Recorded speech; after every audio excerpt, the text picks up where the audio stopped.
And we are live. Hello and welcome. I would love to welcome you to this amazing session.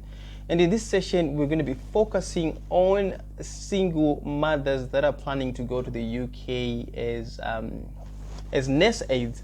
And by the end of this session, you're going to learn what sort of steps that you need to take and what sort of things that you need to put in place, especially when you want to go to the UK as a nurse aide. And also we're going to calculate at least the estimate of how much it is, though it varies from person to person, but you're going to come up with a rough idea. But at the end of this session, you're going to learn exactly how to calculate your own estimate costs that you might face when you're planning to go to the UK as a nurse aide. I'm talking to people that are actually blank about the whole process, how it works, and things like that. So hello and welcome. My name is Kuda. I just recently moved to the UK, so I don't promise that I know everything, but I'm just a few steps ahead of others, and what I know is what I'm just going to share. So with that said, I want to let you know that any information that is shared throughout this video is based on my experience, is based on my knowledge and what I've actually gathered. I don't promise you that every piece of information in this video is 100% correct. You need to make sure that you verify with the authorities so that you get your facts right. What I'm just trying to say in short, please like this video and share it with others while at least you are watching this. So what I'm just trying to say in this time, I'm just trying to say that I'm not liable or responsible for any losses or damages caused indirectly or directly through the information shared in this video. It's just for education purposes. So in my other previous series, I've done a calculation estimate of when you're going to the UK as a single person. Like if you don't have kids, you don't have a husband, you're just alone, or you're a boy, you're just planning to go to the UK, what is expected of you. And in another series, I actually spoke about couples. Okay, I was talking to couples how to plan their journey and things like that. And this very series, we're going to be talking about single ladies, okay, or single mothers. Okay. Now, when you're looking at single mothers, there was a joke that was actually posted in our WhatsApp group, and someone was actually saying, "Hey, I thank God I've been single for this very long time. Now I'm going to the United Kingdom. I'm going to find myself a white guy." And that was a joke that was really laughed. So what I then did is that I asked a couple of questions in our WhatsApp group about before I did this session. I asked them, like, tell me some of the burning questions that you may have in terms of going through the process. So what I'm going to do is I'm going to try and answer those questions throughout this video. So I would love to hear from you where you're joining us from.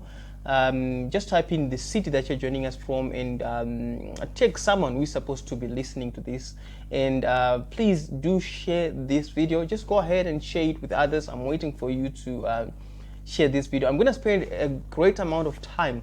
I really need to leave no stone unturned. At the end of this video, I want you to make sure that as a single parent, you're supposed to take this direction. You're supposed to take this direction. I'm going to cover everything that you may think you may need to know as a single parent if you have kids and things like that. So one of the major questions that was actually asked, which I'm gonna repeat again as we move forward, is of if you need to travel with your child, what is expected of you. Okay, so most of them in our WhatsApp group, okay, make sure you're part of our WhatsApp group. If you are not part of our WhatsApp group, please do. So again, I explain things much better, okay, please forgive me. I explain things much better when I'm actually on a computer, okay. So I'm gonna go on my computer so that I can actually show you some diagrams. I love to draw, I love to joke. I'm gonna be joking as well throughout this entire video. Please, I want you to laugh as well, okay? So with that out of the way, please just make sure you take someone who is supposed to watch this video, share this video, and like this video. So let's go on my computer so that I can actually explain these things in detail. Make sure you grab a pen and paper. Thank you. Let's go on my computer. So before we head over to the main purpose of today, I just want to let you know about the website that you're looking at right now. It's called you just visit this website, which is called Nyari Online. You just add .com here, okay? So when you get here, you're going to realize a couple of things. We are offering IELTS lessons in Harare and in Bulawayo. Okay, these are face-to-face lessons. And if you click on the sign up button, you can actually go to the enroll now or the enroll now page. Once you get there, you're going to see the price for the license and what we are actually offering. And at the same time, we are giving these videos for free to people. I really don't know for how long we're giving these to people, but just make sure you take advantage of that. So when you get to this website, nyeronline.com, you click here. This has all the videos that I've actually done in the past. Okay, so let me just see if I can click here, and once I click here, I'm going to be taken to a page like this. You don't pay anything at this stage. So as you can see that this video is specifically for single mothers. Okay, so I did one of the videos here with a single parent who went to the United Kingdom. So you're gonna see some of the videos that I did an interview actually, okay, with a single parent that went to the UK. So these are all videos that I've done, how to maintain a very good state of mind when you're planning to go to the UK. So I was actually helping my sister to do this process, and I saw that she was actually losing weight, and I looked at her and I'm like, okay, so this process is making you lose weight. And I can see that someone from our audience is actually smiling because yeah, the process can make you lose weight. So these are all videos that I've actually done. Driver's license question and answer, is necessary training important? If you're in the early stages, how do you plan that? And then couples interview, I was actually interviewing a couple, and how to pay with EcoCash, how to book IELTS, how to conduct an online interview. Okay, when you're doing the application, you're going to be asked to conduct an online interview. Single people, as a couple, how to plan for the journey and things like that. So all you have to do when you come here, okay, just make sure that you click this red, where there's a red bar, free video training, and then you just click on start. It's going to ask for your email, and then you start watching this video. I recommend that you go through these videos and any other videos that you're going to be doing in the past. Any other videos that you're going to be doing in the future, they're going to be added here continuously, including this one that you are looking at. So if you're ready for me to move on, just comment in the comment section to say, yeah, I'm ready. I need to see 1 or 2 people say I'm ready. Okay, I see that a lot of people are saying ready. So again, I want to tell you about our Facebook group. Okay, this is IELTS preparation lessons in Zimbabwe with Coach Nyari. Okay, so Nyari is the coach. She's teaching IELTS. This is her number. Okay, get in touch with her if you need IELTS lessons. Okay, there's a lot of really good engagement here. I always post in this group. Actually, I always post in this group a lot, updates and some of the important information that I share. Please make sure that you're part of our WhatsApp group as well, and also be part of this group as well. So this is another joke which says, flightmates, I'm looking for a boyfriend who has a COS. Okay, I'm just going to be explaining as well what a COS is if you're hearing this for the first time. So grab a pen and paper and grab a glass of water if you need to, so that we can actually get into this. And I'm going to ask you again, please just share this video with others so that they can actually come in and take someone as well who should actually watch this. So now let us look at the process of my main goal in this session. I always love to single mothers. Okay, this is for single mothers. Okay, I always love to share things from my head, because you know I've done this over and over with some of the consultancy that I've get from people when they're consulting for session with me, whereby I help them with the steps and procedures to take. So one of the other things that I need to emphasize with you guys is that I'm not a sponsor, I'm not an employer, I'm not an agent. I don't look for jobs on behalf of people. Let me just close this Facebook group. I don't look for jobs on behalf of people. I'm just, like I said earlier on, I'm just 2 steps ahead of you. So I'm just helping you with information that you may need. So please take note of that. So this is the list. If you're going to go to, if you are invited to go to the UK as a nurse aide, these are the list of things that you need. So this is what you're looking at. This valid passport, updated CV, TB test results, IELTS certificate, degree and training, case standard certificate, police clearance, proof of residence, and this. So now, as a single mother, as a single mother, there are things that you need to add right here. Okay, there are things that you need to add. So this is the basic requirements that are actually needed. Okay, so let me just go ahead. It's a little bit different from a single person. It's a little different as well from someone who is married as well. So let's just look at number 13. You need to add on to the list. Okay, number 13, you need what is known as custodian. Okay, you're a single parent.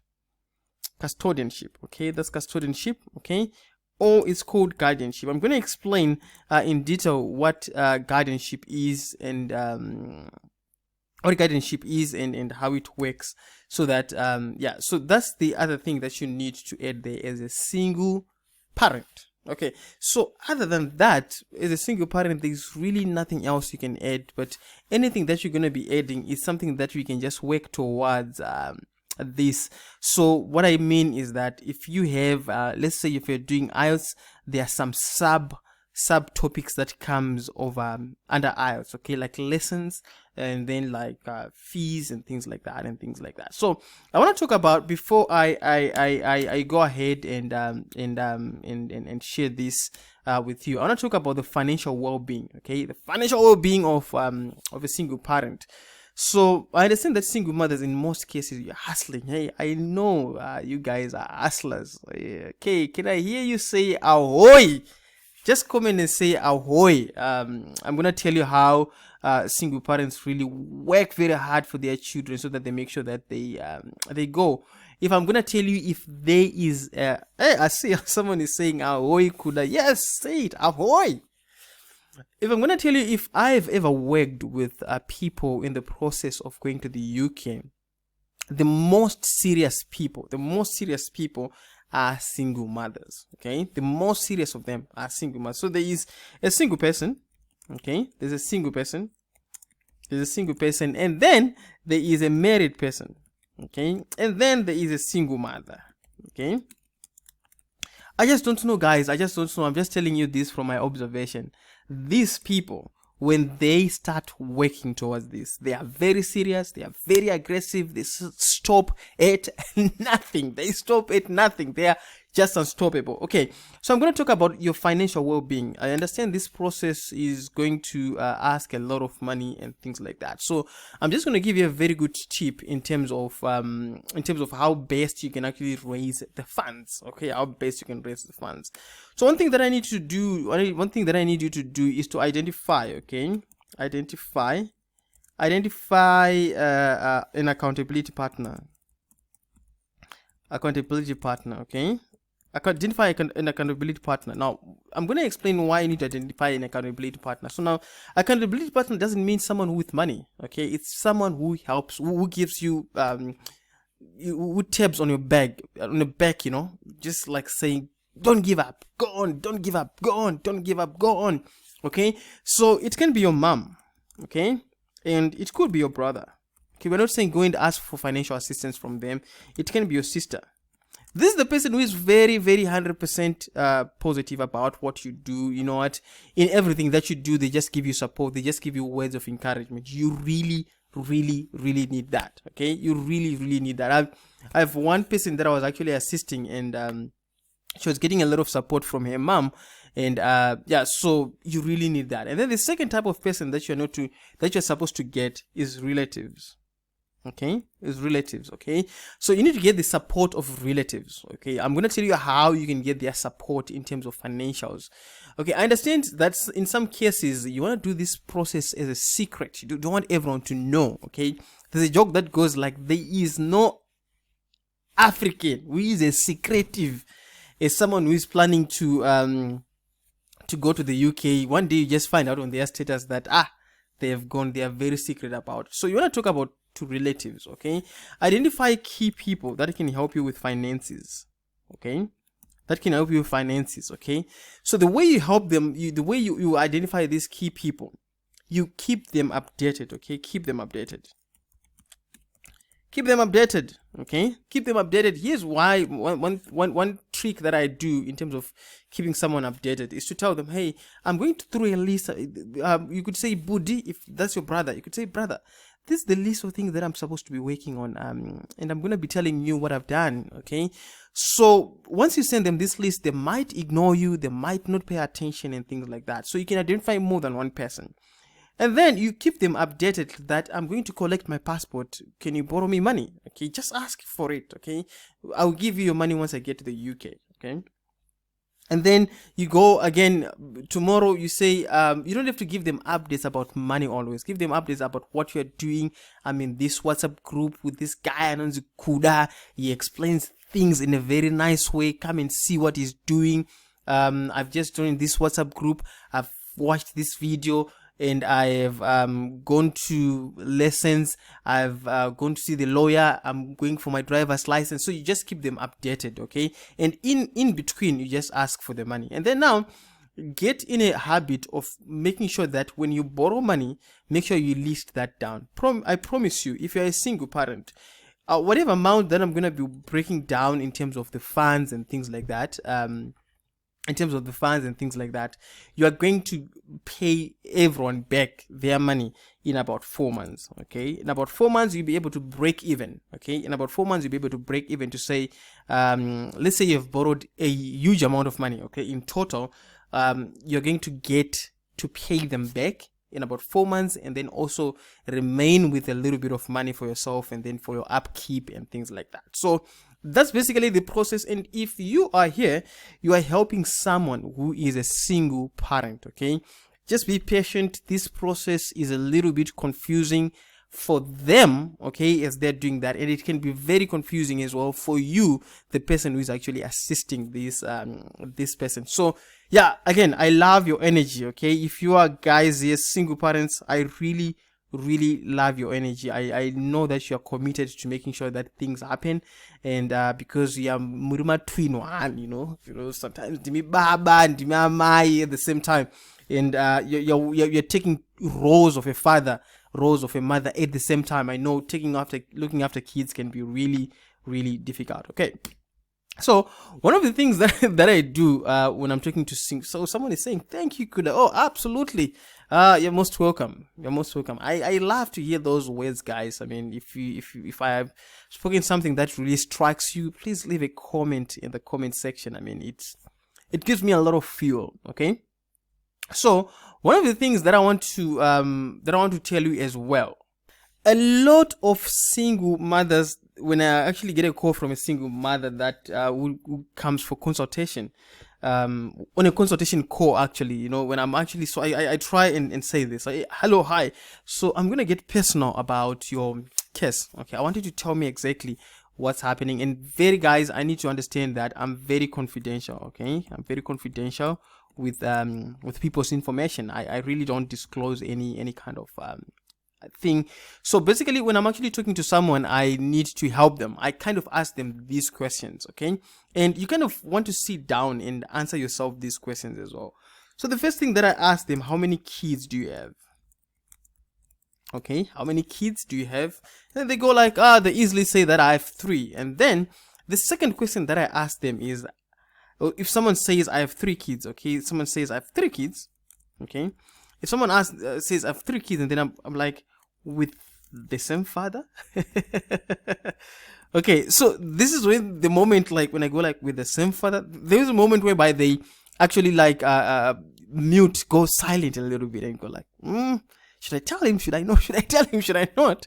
And then some of them like, okay, yeah, they're different fathers, okay, and yeah, it happens. It's not your fault, but I'm just trying to gather the information so that I can actually create this breakdown for you. So for some of the consultancy that I do, I have a discussion with them, and then I create this document, this very document that you're going to be creating together.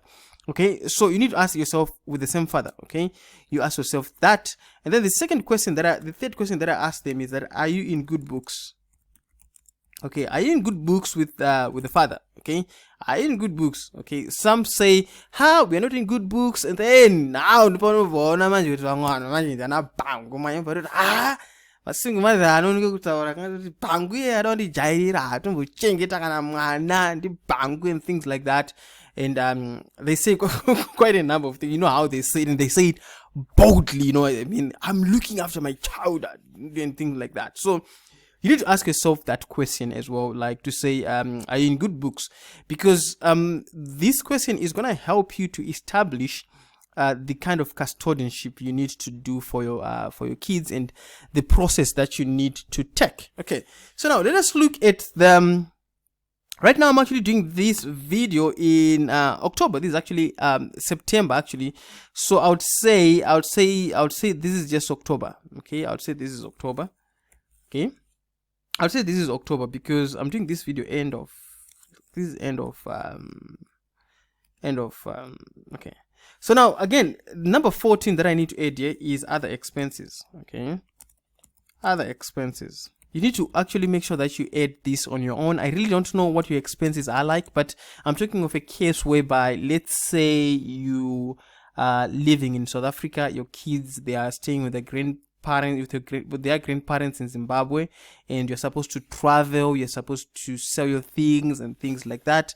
Or probably you're living in Zambia, you're living in Namibia, you're living in Malawi. I've been speaking to a lot of people in different countries, in Dubai, and things like that. So you need to also include the other expenses. So because this breakdown is going to be there just to break down the basics of how you can start planning for your journey. Okay, so October, number 1, you need to look at this list, okay, and see what do you have. So the first thing that we are looking at right there is we need to think about booking IELTS. Okay, that's the first thing that we need to think about. Okay, booking IELTS lessons. So for some of you who are actually doing this for the first time, now IELTS lessons are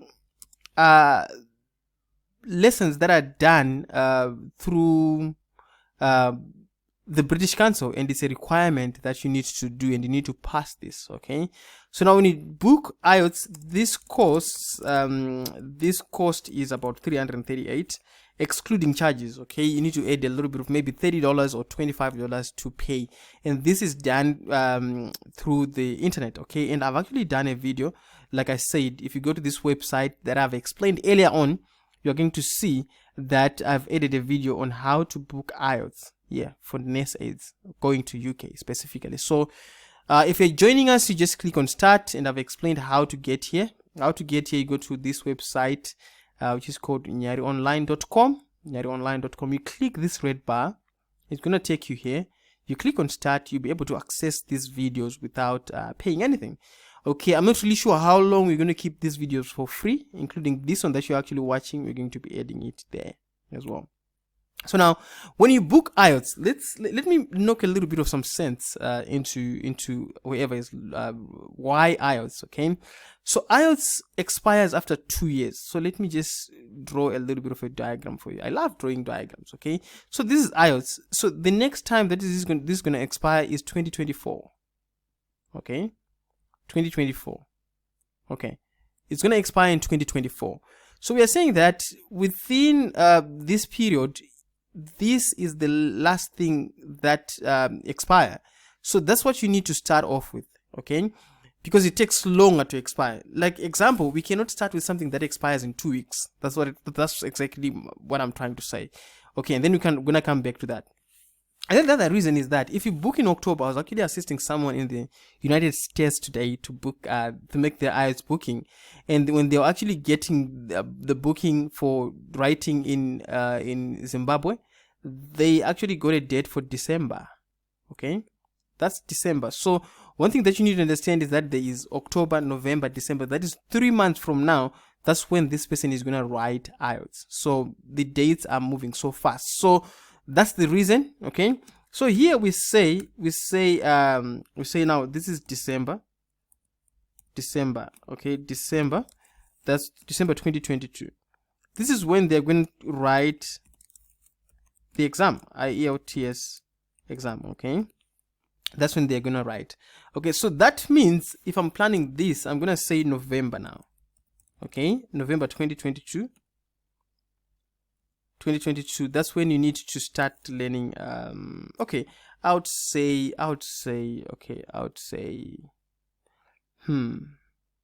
did I do this correctly? Because I think I need to also to include NSAID training. Okay. Okay, so let us move IELTS booking from if you can do both, it's easier to December to November. Let us move this to November. Okay, this is as if you haven't booked your if you haven't done your Nest 8 training. Okay, let us do the booking in November. Okay, let's do the booking in November, or else you can do the booking and use the 3 months that you have to do the Nest, because this is just the booking. Okay, let us just move it back to where it was. Okay, let us move it back to where it was. You just do the booking, because booking is just done like 15 minutes, you're done. Okay, and then here I would say Nest 8 training. Nest 8 training. Oh, you can actually do this online. I've seen a lot of people that are doing this online and then do attachment. Okay, there's a training and attachment. Let me just see if I can reduce this size here. I would go for 15. Okay, that's much better. Okay, so we're saying Nest training and attachment. So this is done over 2 months or 3 months. Okay, some of the people, they're actually doing online lessons and then go for an attachment. That actually works as well. Okay, depending on the route that you're going to take, I'm not going to put any amount here, because some of you are going to do it online, and then the attachment is just a matter of transport going up and down and things like that. Okay, and then upkeep. Okay, this is for people that are actually assisting someone who is a single parent. So during the process that they are doing this thing, I'm going to tell you that it's going to come at the cost of the kids, or the cost of whoever they are supposed to look after. Okay, so let's say I've decided to make an assistance to someone who is a single parent. This is how I would help them. I would ask them, how much do you get paid a month, or how much is it for the upkeep for your kids, or upkeep for whoever you look after. And then I'll come up with a reasoning budget to say, okay, I'm going to help you for the next couple of months that you're going to be doing this. I'm going to help you with X amount of money. So here's a very good example. Let's say the person is going to work, and maybe she earns maybe $200 a month or $300 a month. I'm going to say, okay, I'm going to be giving you $100, okay, just to make sure that this is nothing to do with the staff. I'm just going to give you $100 so that you can actually have a bit of upkeep. So yeah, make sure that if you're assisting someone, who is a single parent, make sure you put this on the sidelines. Okay, they really need that. Okay, I've actually assisted a couple of single parents, and I've actually discussed with their relatives to say, so when I'm actually on the consultation, I kind of pick out which relatives can we talk to, and then I speak to their relatives that this is what you need to do, this is what you need to do.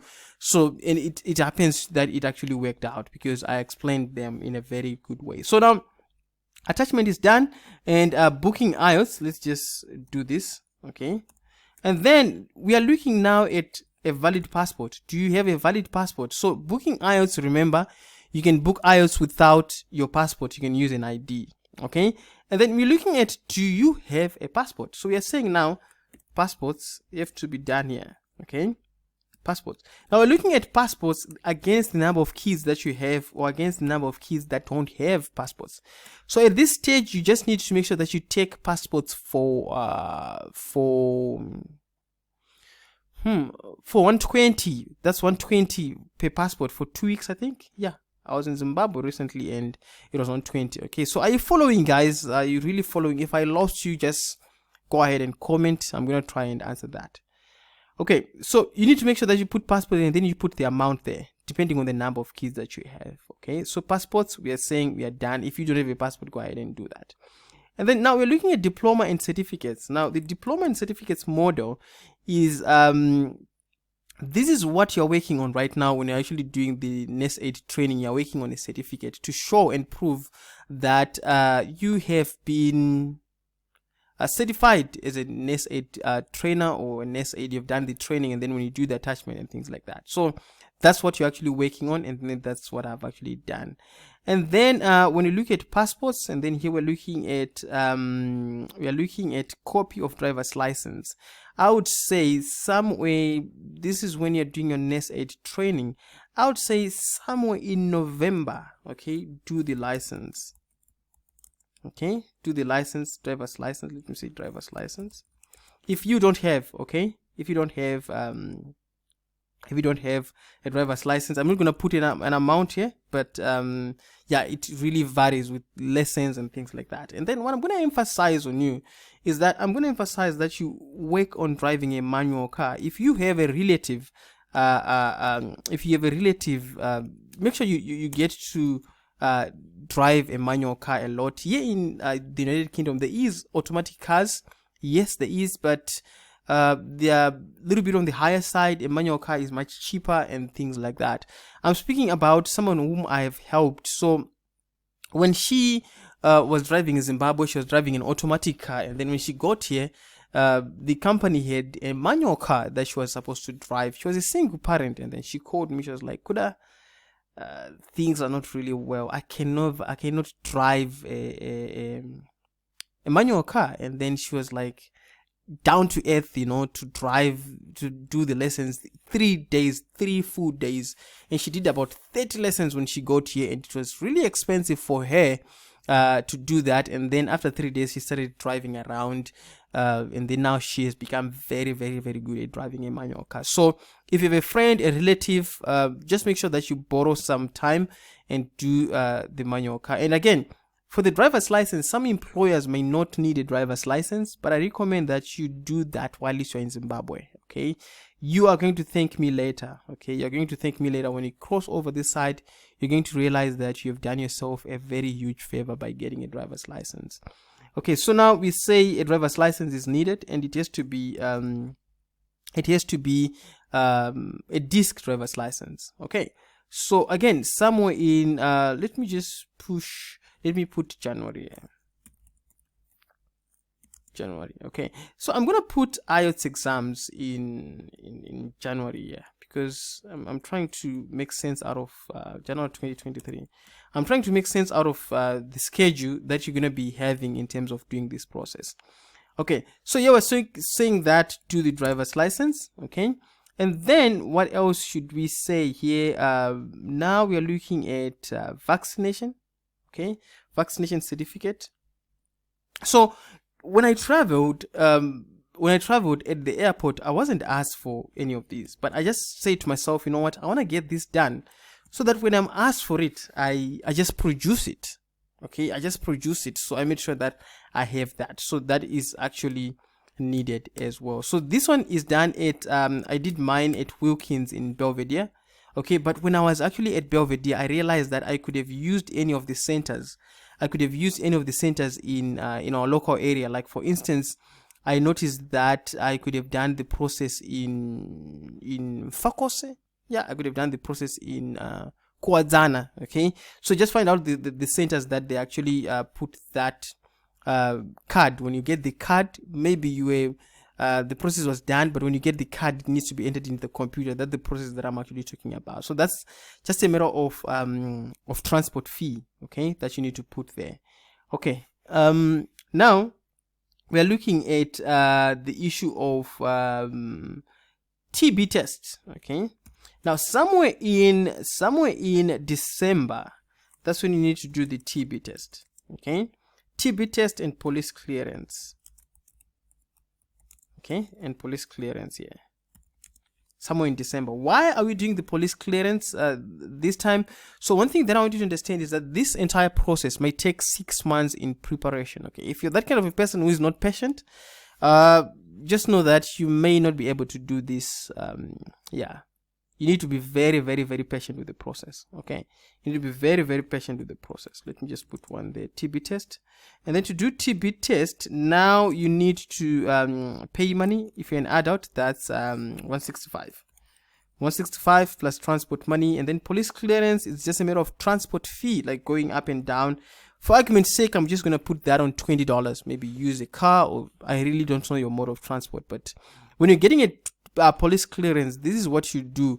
A lot of people, they ask, where do you get this done? Just go to your nearest police station where you stay in your area.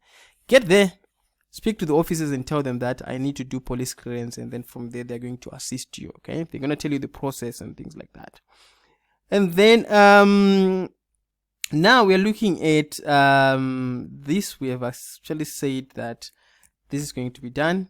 And then we looked at care standard certificates. So now let me talk about the care standard certificates. So, there's an argument of people that go online on social networks and say, hey, my sponsor, my employer say they don't need that NACE aid training. They'll just do the training for you and you don't need any of that. So I'm going to tell you, you need to think about your use case. What is your use case like? Okay, so I'm going to draw two people here. Okay, there is M1. I'm really sorry for calling you these guys. Like I said, I promise you, just forgive me in advance, okay? Then I'm going to say M2. This is mother of one, mother of two. Okay, so these are two different people. Okay, please forgive me. Okay. Oh, someone is saying you're forgiven. Yeah, Kuda, you're forgiven. Thank you so much for forgiving me. So now there's mother of one, mother of two here. Okay, so I'm going to tell you a very good example that these two people are looking for a job. Okay, and then this very first person, she has done here NACE aid. This is the NACE aid training. Okay, I would say tick. This person is not done here NACE aid training. I would say X. Okay, and you are the employer. I want you to understand that some people in the that are going to the United Kingdom, they are working with their relatives closely. So say M1 has got a sister in the UK, and then M2 does not have a sister in the UK. Okay, does not have a sister in the UK. So think about the kind of help that you're actually getting. So the sister here can tell M1 to say, do it this way, and some of the processes they are done much faster. And then when it comes to you, M2, you don't have any kind of connection, you don't have any relative, and you're supposed to do an application. So make sure that your documents are in order. Okay, so this degree training is the NACE aid that is done on Allison or any of these local companies, local institutes that are doing the training. Let me just get a glass of water, guys. Okay, thank you. That are doing the training. And then there is this that is called care standard certificates. Now the care standard certificates, this is the first type of training that the employer does with you if you have not if you have actually gotten what is known as the COS. This is the first type of training. So there are so many institutes that offer this, including ourselves. What I did when I go to the UK, I just had to find one company that offers this kind of training, and then they issue a certificate. Okay, when they issue a certificate, when you're applying for a job, you can send them that certificate, and then when you send them that certificate, it has a member number. They can actually call the company that we are in partnership with to check if M2 has done that kind of training. But if you have not done this, some other companies, okay, some other employers, they are going to ask you to do this kind of training when they look at your documents to realize that you have not done this. Okay, so just take note of that. So this is optional. If you are doing this alone, just go ahead and do it in advance. If you don't want to do it in advance, still it's fine. When you get to an employer, then a sponsor, you can actually do it. Okay, so that's the difference. So if you prefer to do this. It's an online course that can take a lot of your commitment. It really needs a lot of your commitment. You can do it in December. Okay, this is care standard certificates, and then you put the amount there. There are so many different institutes that are actually offering this, so you can actually put the amount there. So let me just increase this size here. Okay, moving forward, the care certificates is actually done, and then now the police clearance is actually done. Okay, and the diploma here, the diploma, basically you are saying that you are adding something that is on your profile, something that you have done. Let's say you are an engineer, you just add your certificate about engineering and things like that. However, there is a process that I don't know yet, that of people that hold degrees. Okay, I'm told, I really don't know the process, but when they hold degrees, they don't write IELTS English. Okay, they do something else. If someone knows about it, please comment in the comment section what that is. So what they do is they write another type of exam whereby they show off that they have a degree, and that's the process. So I'm still gray about that process. So please go ahead and leave a comment if you know about the process that I'm trying to explain. But moving forward, now that we have actually done all this process, and then somewhere in December, yeah, I'm gonna say now you need to do the custodian. Okay, custodianship. Now the custodianship or guardianship, we are saying that you are getting the legal right to stay with the kid. Okay, that's the legal right. Now I'm going to explain this a bit. Now, this kind of document, which is called, I really don't know, there is a difference between custodianship and guardianship. To me, they are almost similar, but find out. Now, this kind of document is issued by the court. Okay, is issued by the court.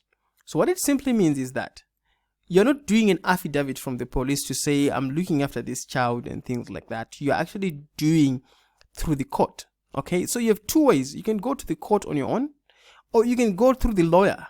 Okay, if you have a lawyer that you can actually work with, you can actually go to them and then explain to them what's really happening. Now, for you may think that going to the court, you're now suing your husband and things like that. No. Or maybe the husband, when they hear that, your ex-husband is gonna freak out and things like that. Okay, no, you're not going to sue anyone. You're just going to the court because it's the court that makes that kind of decision on your behalf. So again, we have got two cases. You might find that someone is willing to put in their signature. Okay, this is your ex-partner or ex-husband's signature. So when you go to the court, they're going to tell you that we need the signatures, or the lawyer, they're going to tell you that we need to contact him so that he can sign the papers. Some of them, they are actually agreeing to sign the papers. Okay, you can travel with the child. In some cases, when I speak to this single mother, they're like, you know what, I want to go. I don't even want him to know that I'm actually traveling. He has never been there. He has never been there for my child and things like that. So I had a case like that. I actually assisted someone like that. Let me just explain to you what sort of documentation that we got. So the case was like this. It was a single parent of one, and she had a son. The son was 16 years old, 15, 16. So the father was never there since the child was born. Okay, since the child was born, and then now it was time for them to travel. So when they went, these guys, they went through the lawyer. So this is the set of documents that they actually produced. Okay, let me see if I can. Okay, this is the set of documents that they actually produced. I need to see if I can put this. Okay, there we go. So this is the set of documents that they produced. Number one, I hope I won't forget some things. They had a letter from church. If you don't go to church, please start going to church now. They had a letter from church. Okay, number two, they had a letter from school. Okay, and then they had a letter from the hospital. Okay, and then they had a letter from the court. Okay, so these were, and these people, this person actually, she did a process through the lawyer. Okay, she did a process through the lawyer. Okay, and then there was a letter from the lawyer as well that endorsed everything that was actually said. Now, the letter from church was stating that X and XY, he has been coming to church since the child was born, and we have never seen the father coming to church with the child. It shows that the mother has been really committed to making sure that the well-being of the child is well maintained. We have been seeing it with the child at school, or children at school, at church, I mean. And then the letter from school, this comes from the headmaster, stating that the parent has been paying school fees. We have seen her paying school fees and things like that. And then the hospital, the same goes. It's just a letter to confirm some medical bills that you have been paying and things like that. And then the court issues that, and then the lawyers knows best how to do this. I stand to be corrected with this process, but that's what we did. So this case that I have in front of me was of someone who did not communicate who did not communicate with the father, okay, at all, since they were since the child was young. Okay, so she didn't want to involve the father in the movement of the child because the father was never there. Okay, so if that's the case, please go ahead and ask for a lawyer the procedure on how to do that. Okay, but this lady, when she went to the lawyer, she explained that no, the father, even if I communicate with him, he doesn't respond, he's not going to do anything, and things like that. So your case might be different. You might be having someone who is willing to put the signature. Go ahead and find out from the lawyer the best practices. So then the custodianship was actually done.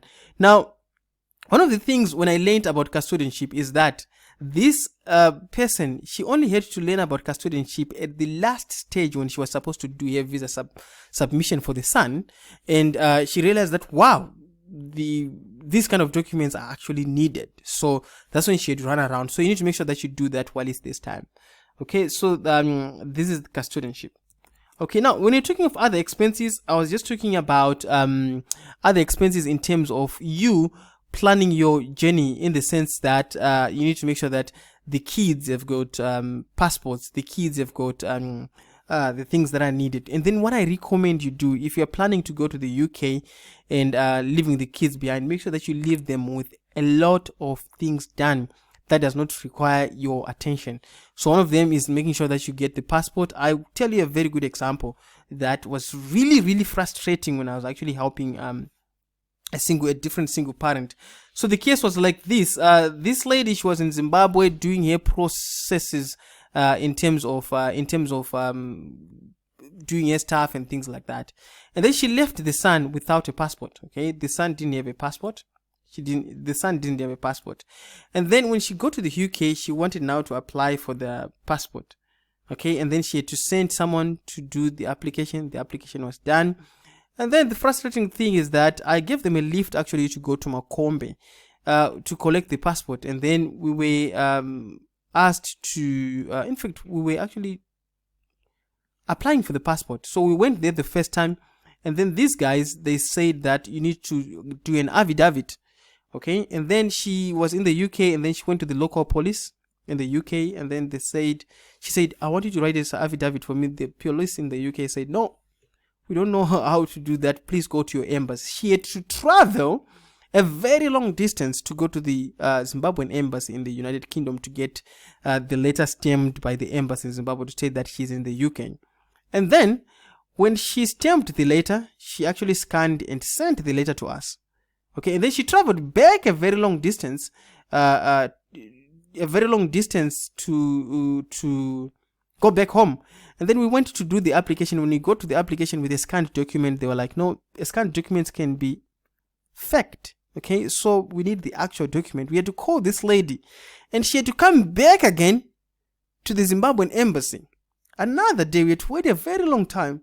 Another day to collect another document, because the one that she scanned, she actually had lost it. And she had to send the actual original document via DHL, and then we took the original actual DHL from DHL and then went to the passport office, and then we had to apply. But now the hassle of her moving up and down was really frustrating, and also she could have done this process while she was here. I understand there is no money, you may not have money, but think of the money that she wasted again doing the ups and downs right here. Okay, so you need to take note of that. So I recommend you try and do all the processes while you are here, and then you just make sure that you leave your kids with passports and the other important things. Now there's an issue of I'll cover these 2 reference letters and proof of residence. And somewhere in end of December or January, okay, January now, when you write your IELTS, while it's waiting for results, okay, you now need to do what I call document compilation. Okay, compilation. Oh, someone is saying this is informative. Okay, yeah, it is. While it's waiting for the result, you need to do compilation. So now, Document compilation, basically what you're doing there is you're putting all these documents in one place. Okay, you're putting all these documents in one place, like your TB test, you've gotten that, passport, you've gotten that, and things like that. Now you're doing compilation, putting those in place. This comes at a cost. Some of you guys don't know how to type, and so basically you go to an internet cafe to actually ask for help and things like that. That means there's document scannings and things like that. So when your results are out for IELTS, make sure that your IELTS results is the last thing that you get that closes everything, to say whilst you're waiting for them. Make sure that you have done all these other things. Okay, so this process takes about 6 months to be realistic. It takes about 6 months. So during the first month or the first time, you can be really confused about what to start off with and things like that. So plan it this way, and then when you do your document compilation, you do your updated CV. Okay, now updated CV. Now that you've been learning a new skill, you've been getting a lot of new certificates, you're just indicating that you have actually done the updated CV. You actually have it here. Okay, so now the updated CV, basically, let me just show you a very good example. So this is a CV for someone that I'm actually showing you on my screen. So as you can see, I'm not going to scroll up to show you everything, but I need to show you this part alone. So I was talking about the care standard certificate. Okay, let me just go back here, and then this care standard certificate. Okay, so this person, when they did the process, they actually had to include the skills to the CV that they had. Okay, so the skills, course name, care certificate, dementia care, this is actually completed and things like that. And then this course standard list, these are 15 modules that are actually done, passed. So this was actually added to the CV. This is now the updated CV. So when I was actually assisting this person, their CV, I don't want to go at the top yet so that I can show their stuff.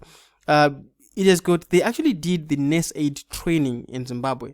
So right at the top, there is reference to the nurse aid training that they did. Again, this is another set of the care standard certificate that they've added to their CV. So basically, that's what it means by updated CV, and you're just putting the stuff together.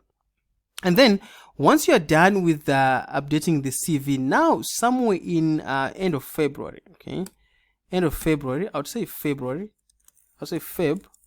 2023.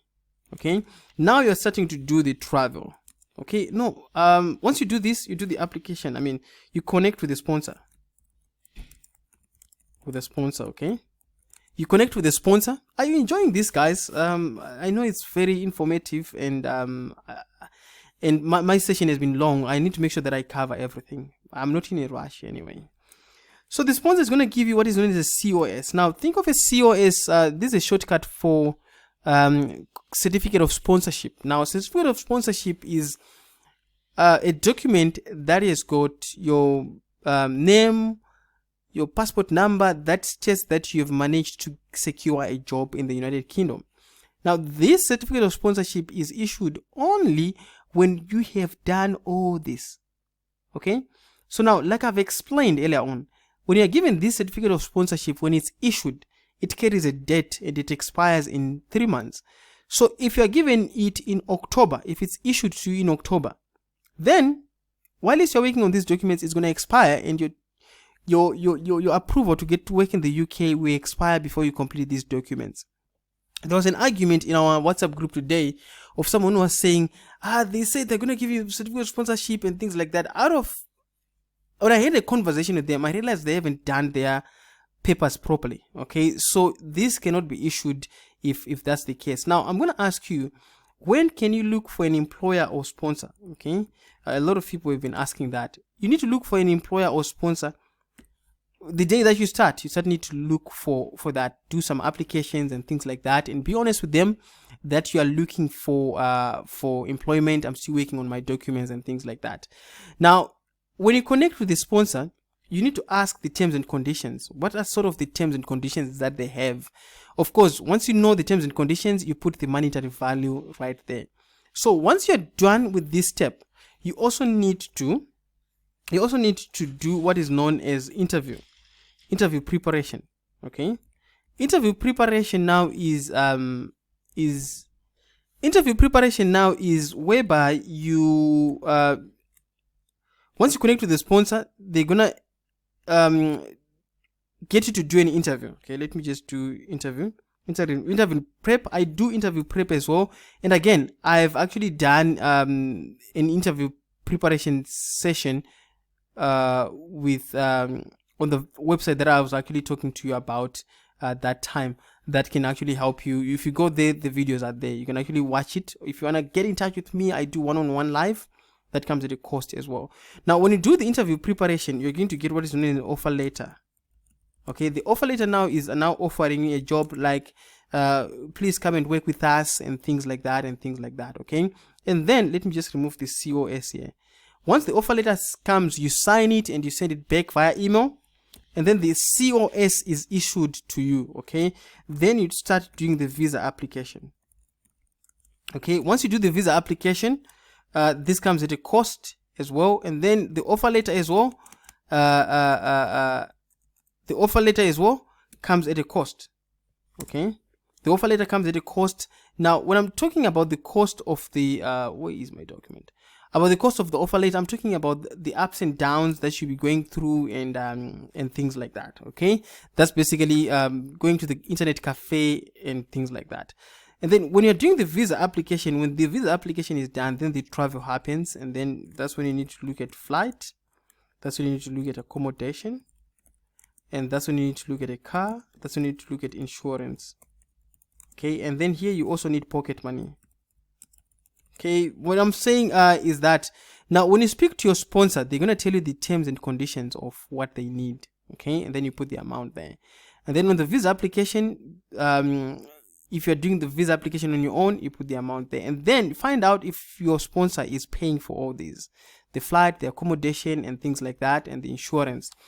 Now, when you're talking of pocket money, I'm saying that when you get to the UK, you need to go around, do shopping and things like that. You may need a little bit of pocket money as well, okay, for at least the first month, okay, and also money to say, Kuda, thank you so much. Yes, coffee for you. You sent me a little bit of some pounds because your video was helpful. Oh, someone is saying, of course, Kuda, in the comment section. Yeah, of course, I need coffee. So now you need to look at that. And then I want to come back here and look at some of the pointers that I'm supposed to add on as well. So somewhere again in December, I'm almost coming to the end, guys. You need to do the international driver's license. And then also international driver's license. To get the international driver's license, you need to get driver's license disc.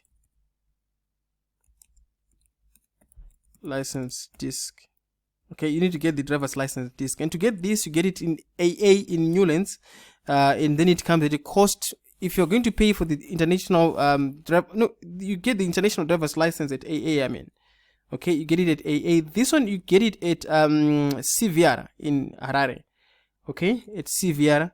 And then the international driver's license, there is one for that you get for after 3 days, another for a week, another one for a day. When you get there, the tip that I'm going to give you is that you use Swipe RTGS. They actually accept Swipe. They also charge in US dollars or Swipe. So you can actually use Swipe. It's actually cheaper if you do it that way. People in Zimbabwe, they understand that. And then the driver's license disc. So when you get to the UK, you are going to be asked to exchange your disc to the British license. So during that time, it's not an instant process. You may need to use an international driver's license.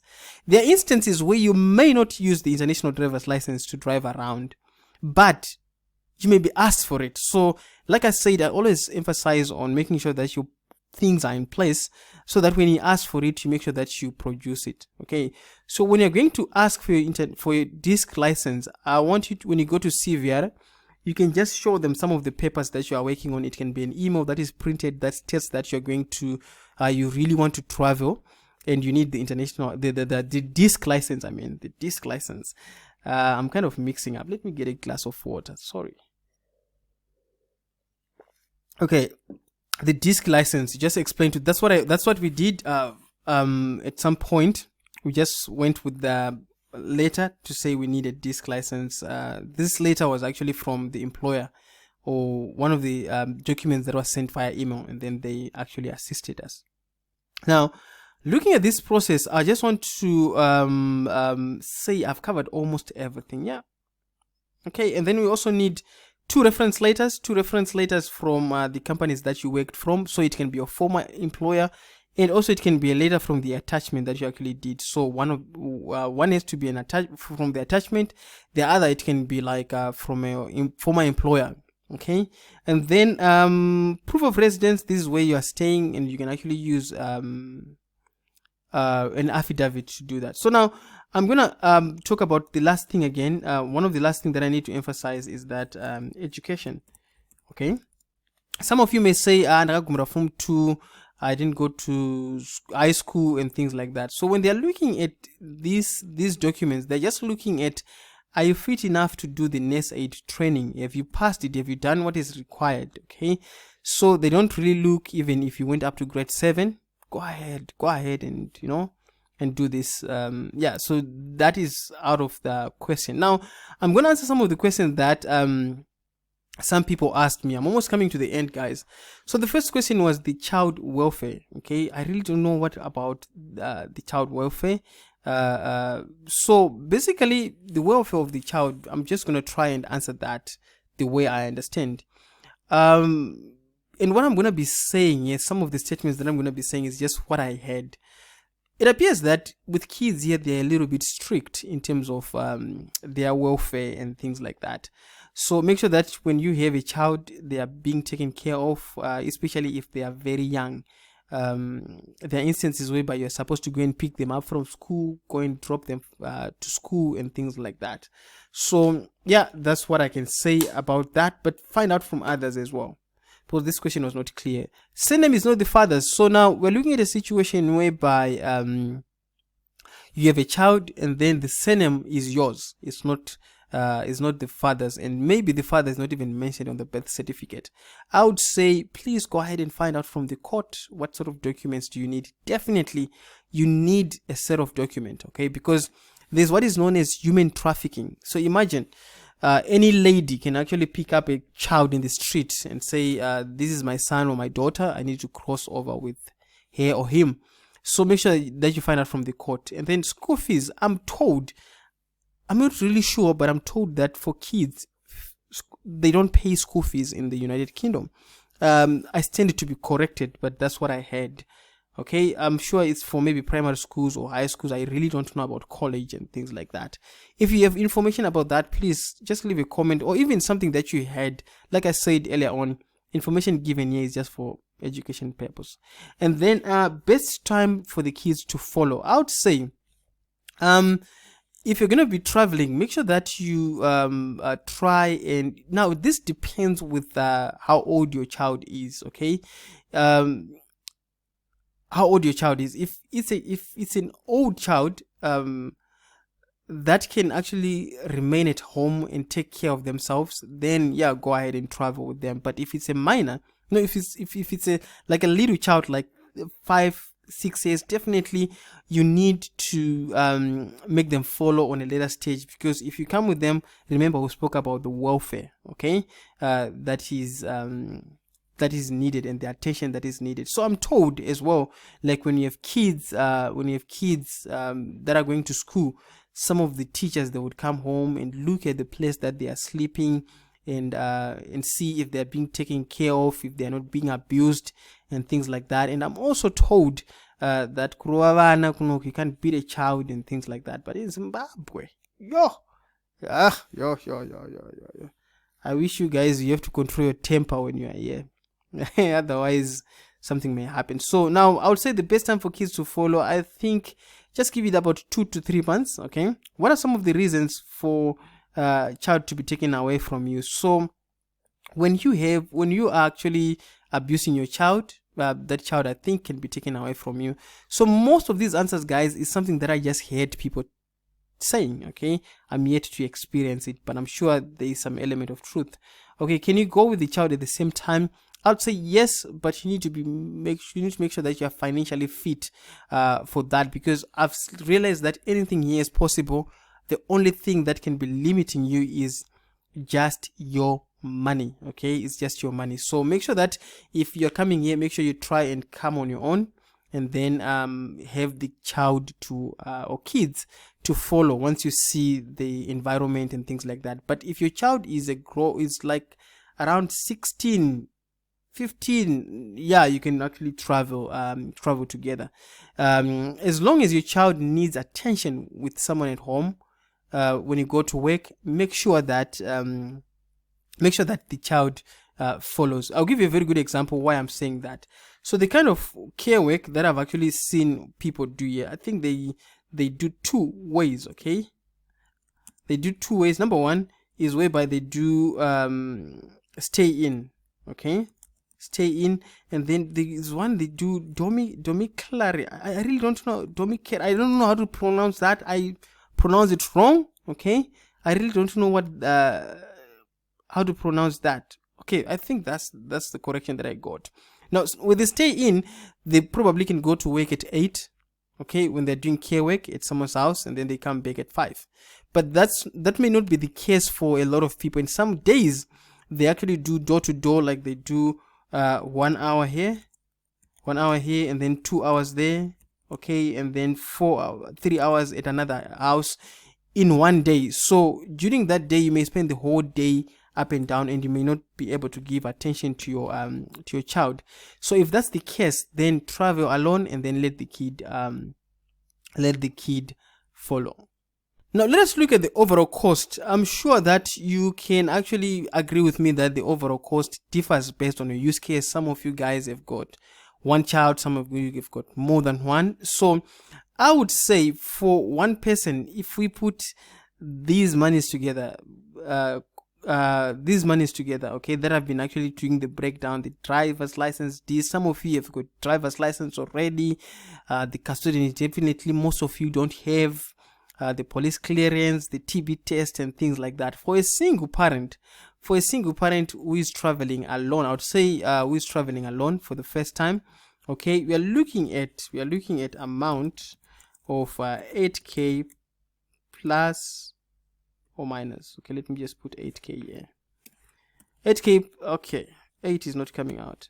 We're looking at about 8,000 plus or minus. Okay, doing the entire process until you get here, and for the first month, and you've actually settled, and we're looking at about 8,000. So some of you may be actually wondering, okay, 8,000, that's a lot of money. Where can I get that kind of money? So if you can work your way out and start working here, you'll be able to pay this money back to someone who actually helps you in about 3 to 4 months and be even, like I said earlier on. So I guess, yeah, I've been really be able to cover these guys, and yeah.